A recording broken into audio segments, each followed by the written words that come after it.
Is data a blessing or a curse? Brought to you by Adastra, this is a must-listen podcast that inspires and advises people who are serious about digitalization. Welcome to the Adastra podcast again. The logistic company DHL has a clear goal: to accelerate the adoption of AI. How are they doing that? And what lessons have they learned so far? My guest today, Jan Vacek from DHL, will share more. Hi Jan, welcome to the podcast. Thanks, Eva. Happy to be here. At the beginning, can you explain your role in DHL and how your role is connected to the AI topic which we will be covering today? Okay, happy to do that. And maybe I'll start a little bit with sharing a few words about the DHL. You mentioned logistics company. Most of the people know us with the nice yellow trucks cruising the cities. That's our express divisions. But we have other divisions as well: contract logistics, freight, forwarding, e-commerce, and also in Germany, Deutsche Post.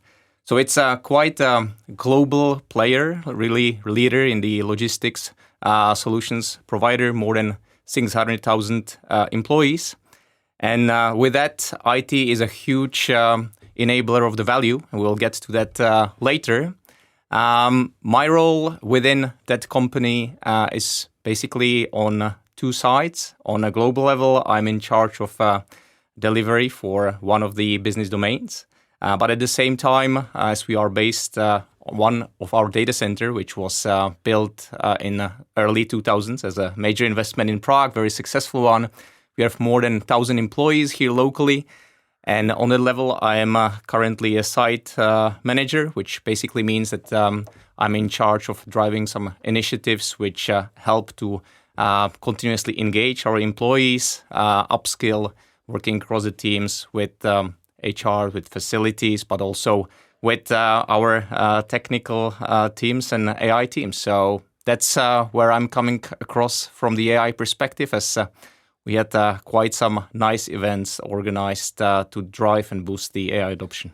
Well, the trigger point why I invited you to this podcast was that you shared on LinkedIn the post how you try to engage and educate your own employees into the field of AI and how to use and leverage AI. So what's your goal in leveraging AI in DHL? Okay. Can I start a little bit from the wider perspective? Because for me, what is important is... Jump in. Jump in, okay. For me, what is important is what AI is really about. Because we are seeing a lot of different views on, is it a hype currently? Or is it something which is going to completely exterminate the humankind? And I think the truth is in the middle, which is then linked with goals. I'll explain it. Basically, if you look at how the mankind was developing, we've been always trying to make our lives easier. I like to illustrate it on maybe industrial revolution and agriculture before that, which was very human intense industry. But then the industrial revolution came, and all of a sudden, with the machinery tractors, it's like one digit number of the whole population working there. I think with technology, we are on the same path. Yes, we've already walked quite some long path.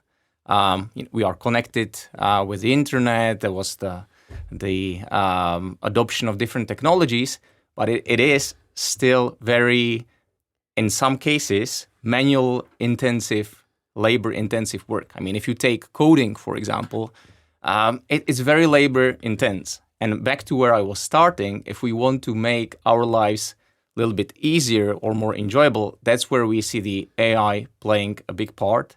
And that's basically where we are seeing some of the principles on how to adopt it, which are not anything new, because we've been through this tremendous change a couple of times. So two that I would like to share in here. First one, our vision is simple. Use the AI across any processes, any product development to make better products for the end customer, make a better quality services. That's easy to say, but obviously how to get there. Maybe we can just clarify that we are not talking about using AI in the form of like ChatGPT for some personal use, but we are talking about some enterprise level using or leveraging of AI, right? Correct. And that's also important distinction. Let me share back to the principle two things which are really important on the enterprise level. First one is security.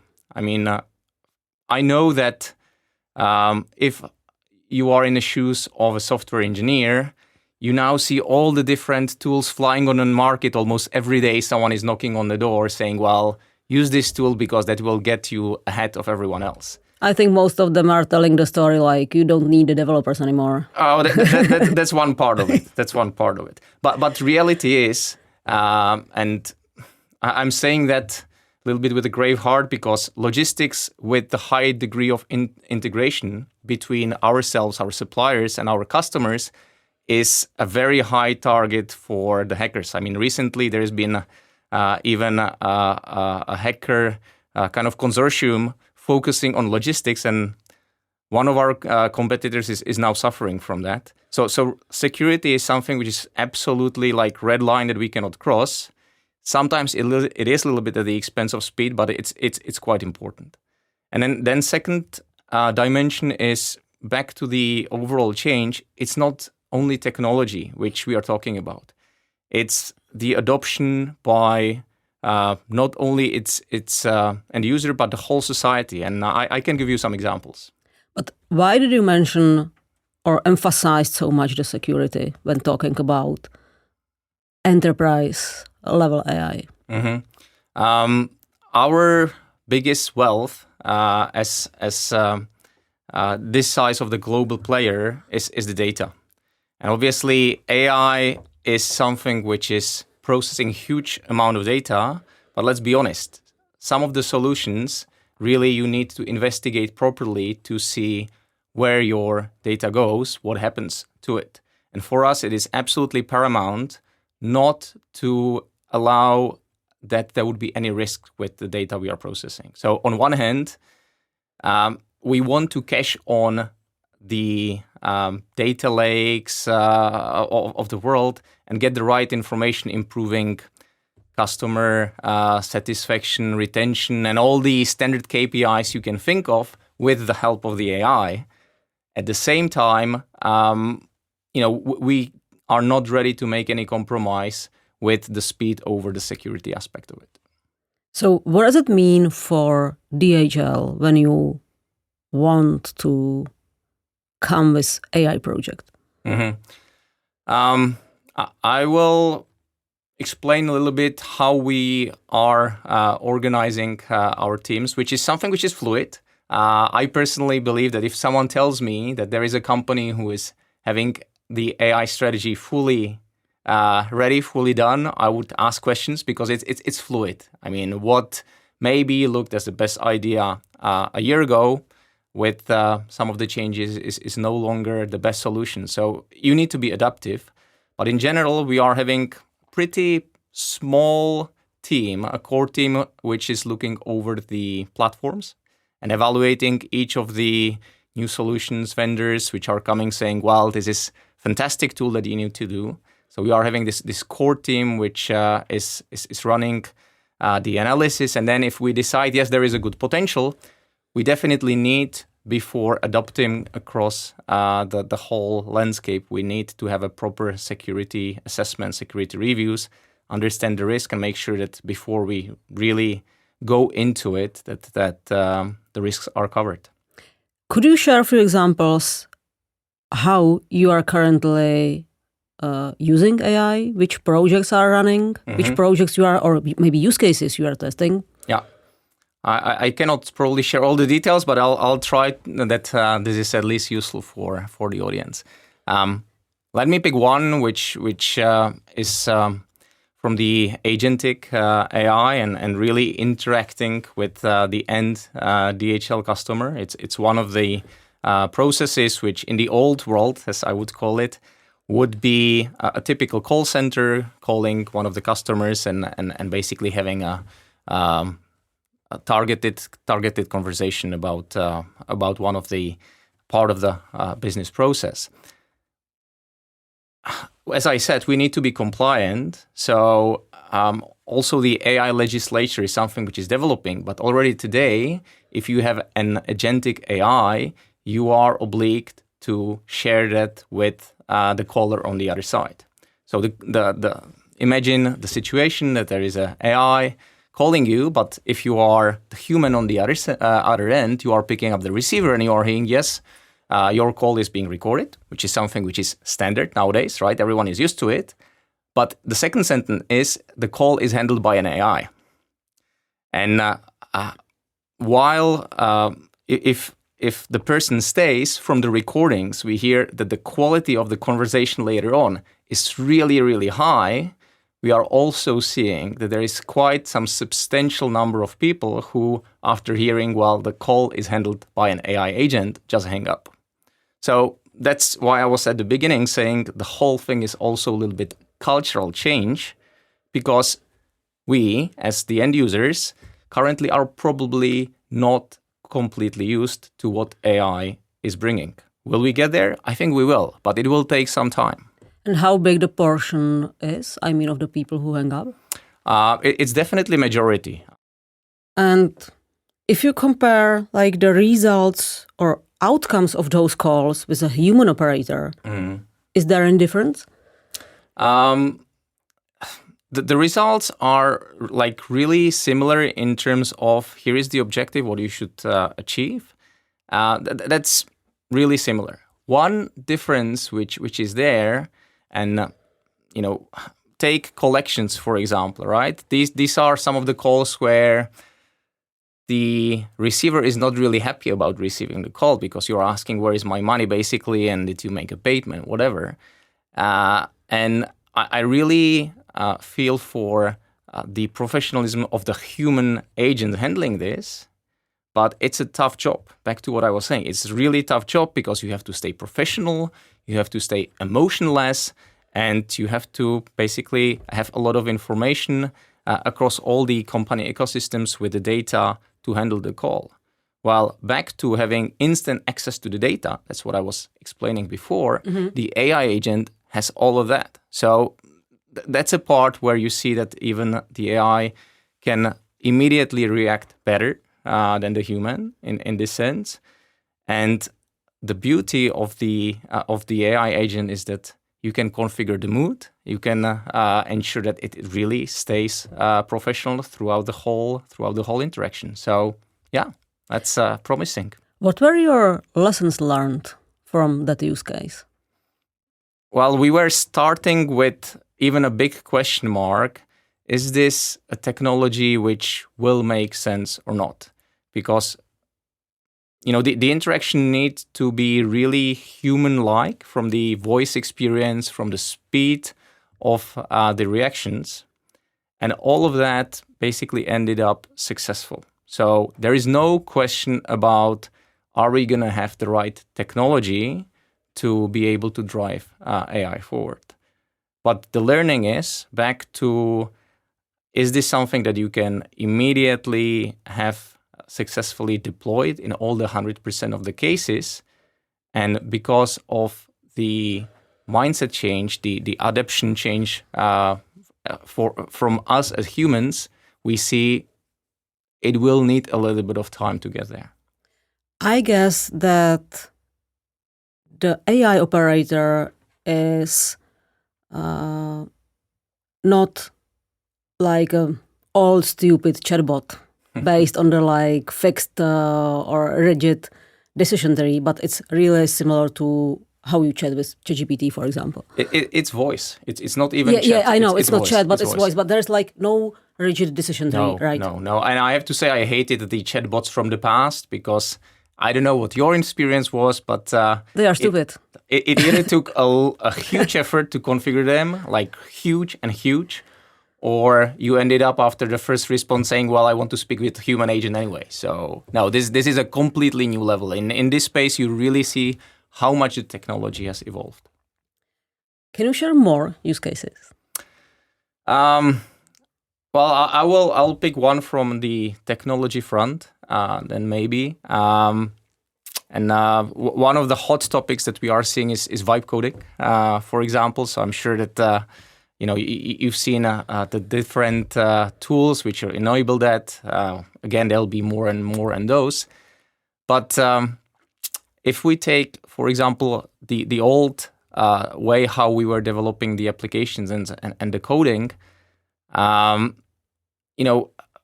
vibe coding is something which will not, at least currently, allow you to develop enterprise-ready applications. I mean, back to what systems we are doing, we are having our own airplanes and our own network supporting the daily operations. You don't want a black box code to handle that.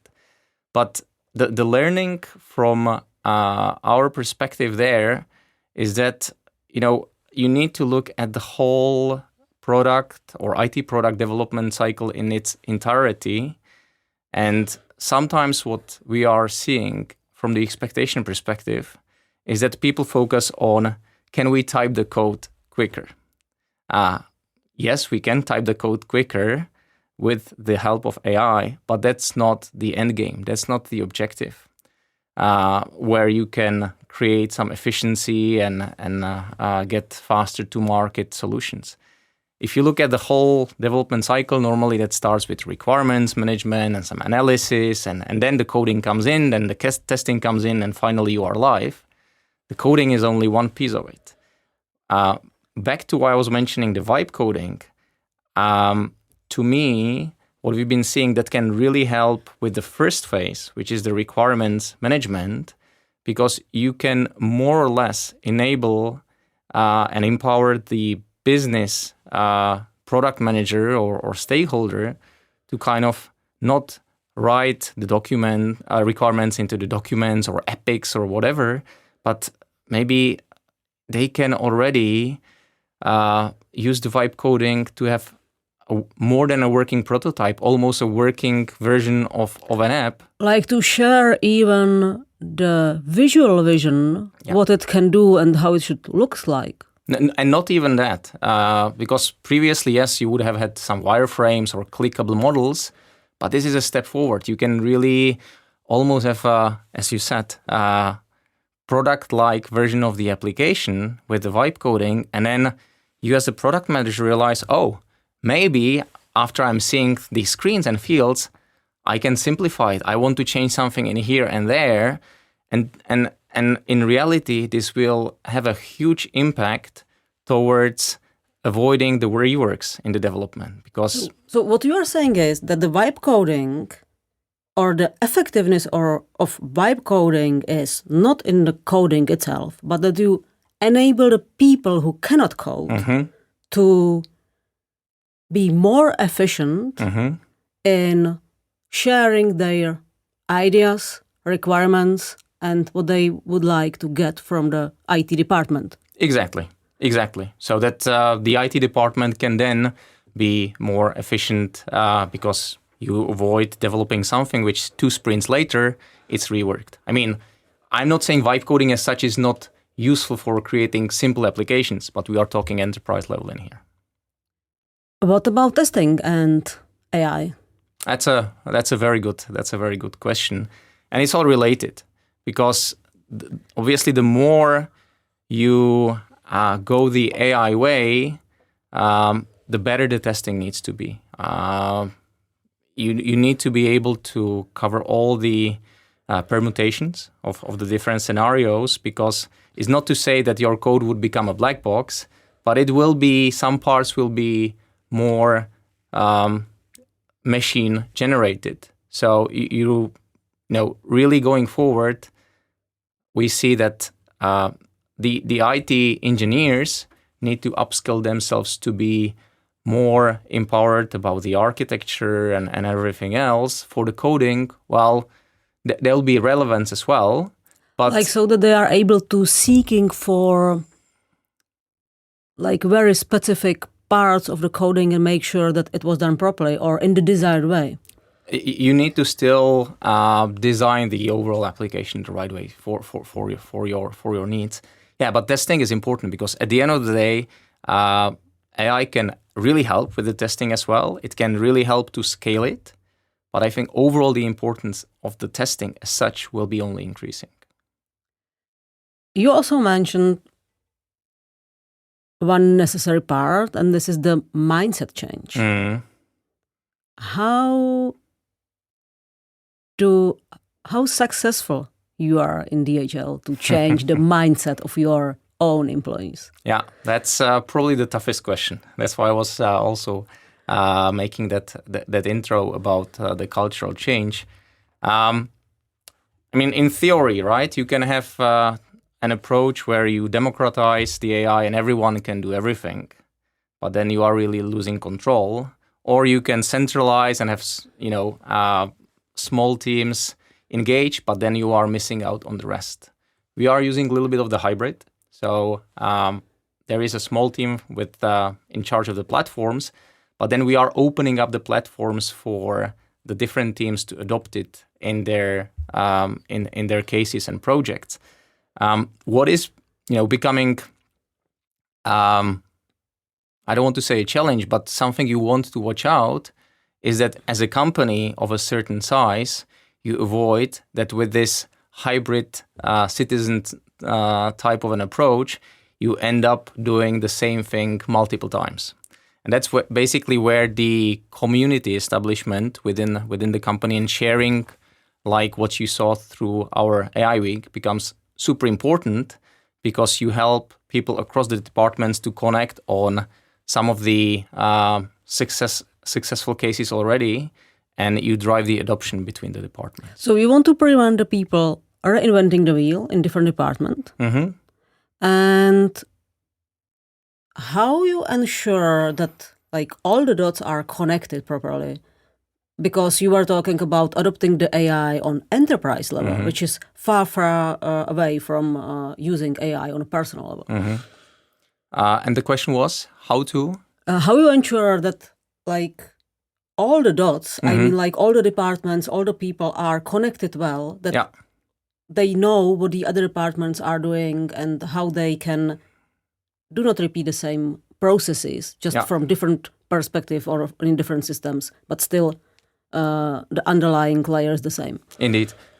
So the AI community across the company is one answer to it, because you are trying to have all the departments represented there. The objective is not to say, to give an example, if someone is working on a case that another department cannot do the same, but it would be a mistake to basically be in the same phase. If you manage to achieve a certain milestone already, then you share it, and the other teams kind of jump and start building on top of it. Can you share how the AI community works, actually? Well, it's the typical community, actually. You are using the what people can imagine, like internal communication channels to engage people. You give people opportunities to share with some dedicated upskilling sessions, and it's rather informal. I will not say that having kind of strict KPIs saying that these are this many cases or this many lines of code that people need to generate as part of the overall application is something which we would find helpful. How large this community is in DHL? Because you need the people who are passionate about AI and who are willing to share. On the other hand, you need people who are able to absorb all that kind of education or inspiration of the approach. Yeah. And at the same time, you need people still to do their day-to-day. Yeah, their job, what they are paid for. Indeed. So it really varies department from department, but the key principle is that you want to have every department represented. Some obviously like prefer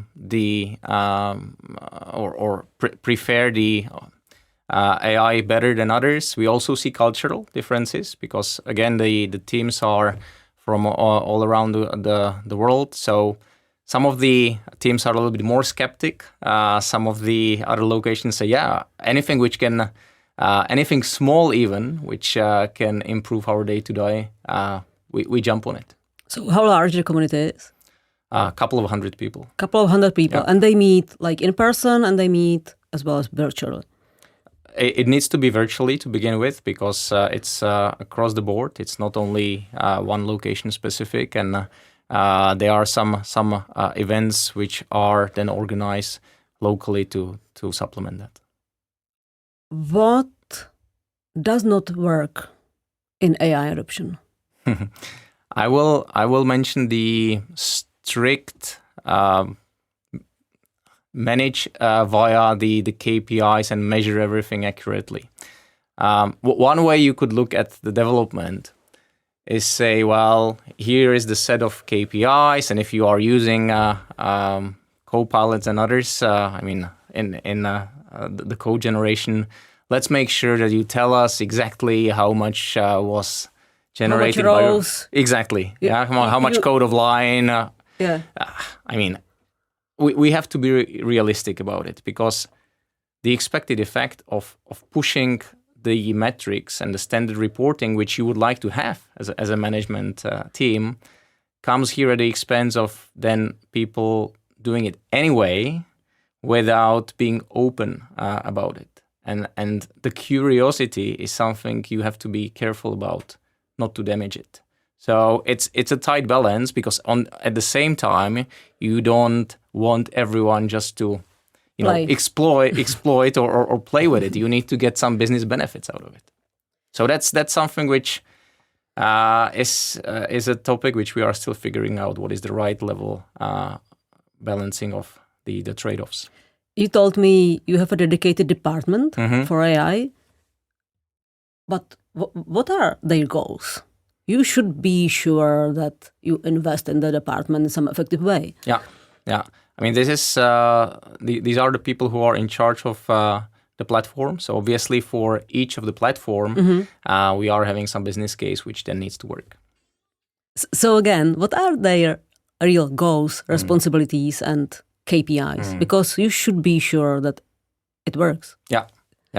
Well, we are looking at the adoption in a certain way. So when I said you have to be careful with it, it doesn't mean that you don't have any measurements at all. You just need to be a little bit careful about up to which level of granularity you set up the KPI. So definitely we are looking at adoption, we are looking at the cost, we are looking at the time to market, the speed, and certain ways of having a proxy for efficiency. How do you build all the governance above all these platforms and AI initiatives, not to end up in what my colleagues call agentic zoo? I like it. I will remember this term. Ultimately, as with any big transformation, because this is a transformation what we are talking about, the alignment really is happening at the top level of the board discussions. So the steering is really sponsored by the board.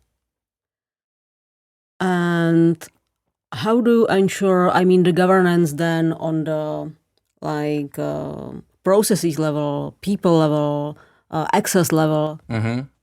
Yeah, that goes back to what I was explaining with the security piece, because one of the outcomes of that is that before you allow the adoption, you really have all of this figured out, so that you are not risking any data breaches. You make sure that it is working with the rest of the ecosystem, but that, for example, you are also having the cost under control, because a lot of the solutions, and rightly so, are not cheap. And if all of a sudden you multiply the unit cost by a couple of thousands, then it's significant. So all of that is part of the first evaluation and adoption phase. From your perspective, who should bring the innovation in terms of AI, whatever, the business or the IT? I would like to say both, but if you ask me to choose between the two, it's even a third one. It's a customer, which is a proxy to the business, because we should not be adopting AI for the sake of the AI. I mean, that's not going to work.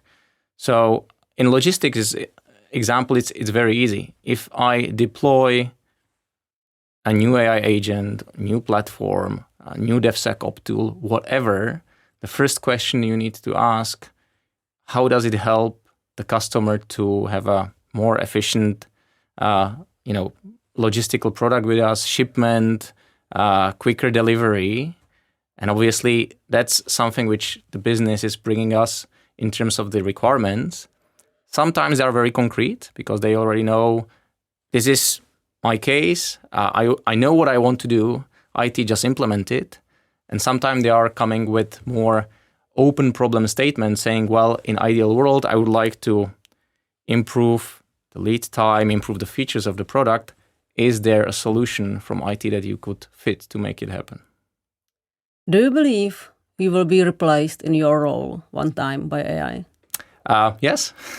When? I think we should all keep the mindset of the change going on without a fear. And I don't think that anyone knows currently what will happen in 5, 10, whatever years.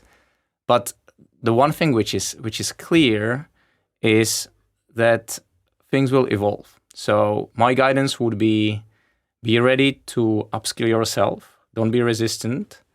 And the current role will one day be gone. It doesn't matter if it's 2, 3, 5, 10 years. It doesn't really matter. But be open-minded about the change happening and be ready to use it. What will you be doing and at the time when we will be replaced by AI? Yeah, I mean, I can share example of similar situations when we were pushing massively robotics in our warehouses. So the fear was, the robot is going to take away my job. Did it happen? Well, sometimes you are using the robot to help you with the heavy shifting and loading, so that at the end of the day, your position has changed a little bit, but it's easier. That's where I was starting from. You are having, in a sense, a better life because the robot is helping you. The AI, I mean, we can think wild, and if we do that, you can think, well, all the companies could be run by AI, but I think that's a little bit far-fetched. So what I want to answer your question as well, right? So what I would envisage back to how the future leadership or management role would look like is there is still a human element, but you should be able to work with the AI to give you much more information, much quicker, better information for the ultimate decision making. Jan, thank you so much for sharing your valuable insights. Great to be here. Thank you for the invite. Follow the Adastra Digital website on LinkedIn, Facebook, and most importantly, subscribe to this podcast on Spotify, Apple Podcasts, or Google. This is Iva Karahanová from Adastra, signing off.